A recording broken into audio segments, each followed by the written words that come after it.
समय एक अनंत नदी की तरह बहता रहता है, हमारी जिंदगी को आकार देता है। इस बहाव को मापने के लिए इंसान ने कैलेंडर का आविष्कार किया, एक ऐसा उपकरण जो घड़ी जितना ही जरूरी है।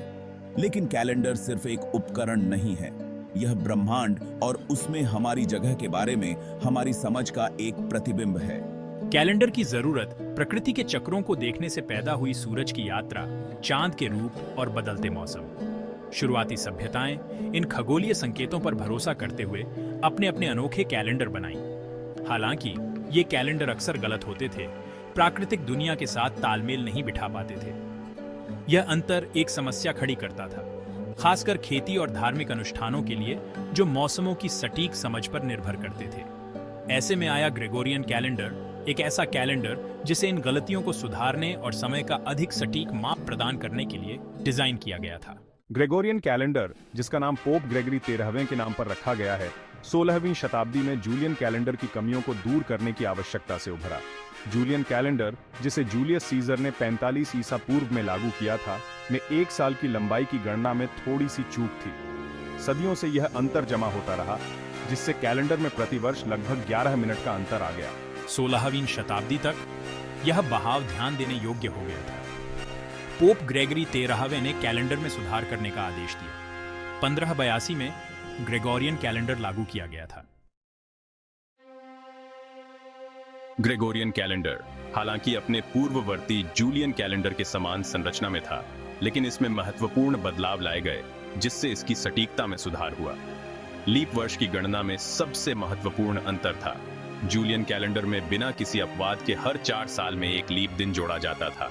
हालांकि ग्रेगोरियन कैलेंडर ने एक अधिक परिष्कृत प्रणाली की शुरुआत की, जबकि यह हर 4 साल में लीप वर्ष रखता है या उन ईयरों को छोड़ देता है जो 100 से विभाज्य होते हैं, लेकिन 400 से नहीं।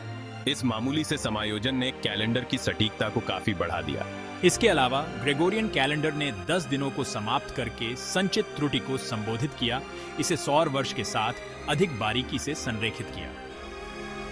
इस सुधार ने यह सुनिश्चित किया कि वसंत एक्विनॉक्स 21 मार्च को या उसके आसपास पड़े, जैसा कि मूल रूप से इरादा था। ग्रेगोरियन कैलेंडर का वैश्विक मार्च। ग्रेगोरियन कैलेंडर को अपनाना तत्काल या सार्वभौमिक नहीं था, जबकि कैथोलिक देशों ने नई प्रणाली को अपेक्षाकृत जल्दी अपना लिया। प्रोटेस्टेंट और रूढ़िवादी राष्ट्र हिचकिचा रहे थे, इसे कैथोलिक थोपना मानते थे। हालांकि समय के साथ ग्रेगोरियन कैलेंडर की बेहतर सटीकता निर्विवाद हो गई। व्यापार और संचार के लिए एक मानकीकृत प्रणाली की आवश्यकता से प्रेरित होकर देशों ने धीरे धीरे नए कैलेंडर को अपनाया। 20वीं शताब्दी तक ग्रेगोरियन कैलेंडर विश्व स्तर पर स्वीकृत मानक बन गया था। इसके व्यापक उपयोग ने अंतर्राष्ट्रीय संबंधों, वाणिज्य और वैज्ञानिक सहयोग को सुविधाजनक बनाया। कैलेंडर शुरू में धार्मिक पालन के लिए एक उपकरण, वैश्वीकरण की दुनिया में एक एकीकृत शक्ति के रूप में विकसित हुआ था। कैलेंडर और ब्रह्मांड।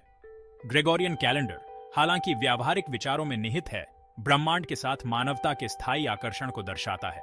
इसकी संरचना पृथ्वी और सूर्य के खगोलीय नृत्य को दर्शाती है, जो हमें ब्रह्मांड की भव्य योजना के भीतर हमारे स्थान की याद दिलाती है।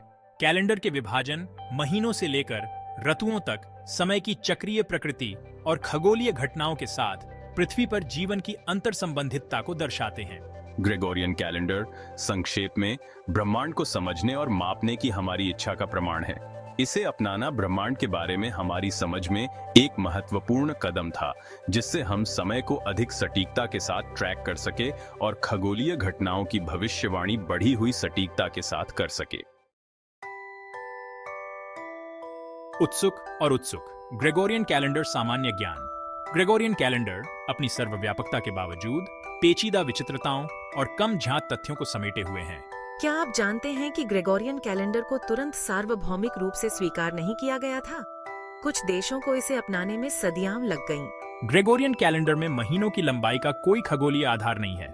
वे रोमन परंपरा और मनमाने निर्णयों के संयोजन पर आधारित हैं। कभी सोचा है कि फरवरी इतना छोटा क्यों होता है? ये रोमन कैलेंडर का अवशेष है। ग्रेगोरियन कैलेंडर परफेक्ट नहीं है। इसमें अभी भी सौर वर्ष के साथ थोड़ी सी विसंगति है। ये जिज्ञासु विवरण हमें याद दिलाते हैं कि हमारे जीवन के सबसे बुनियादी पहलू, जैसे कैलेंडर, में भी बताने के लिए आकर्षक कहानियां हैं।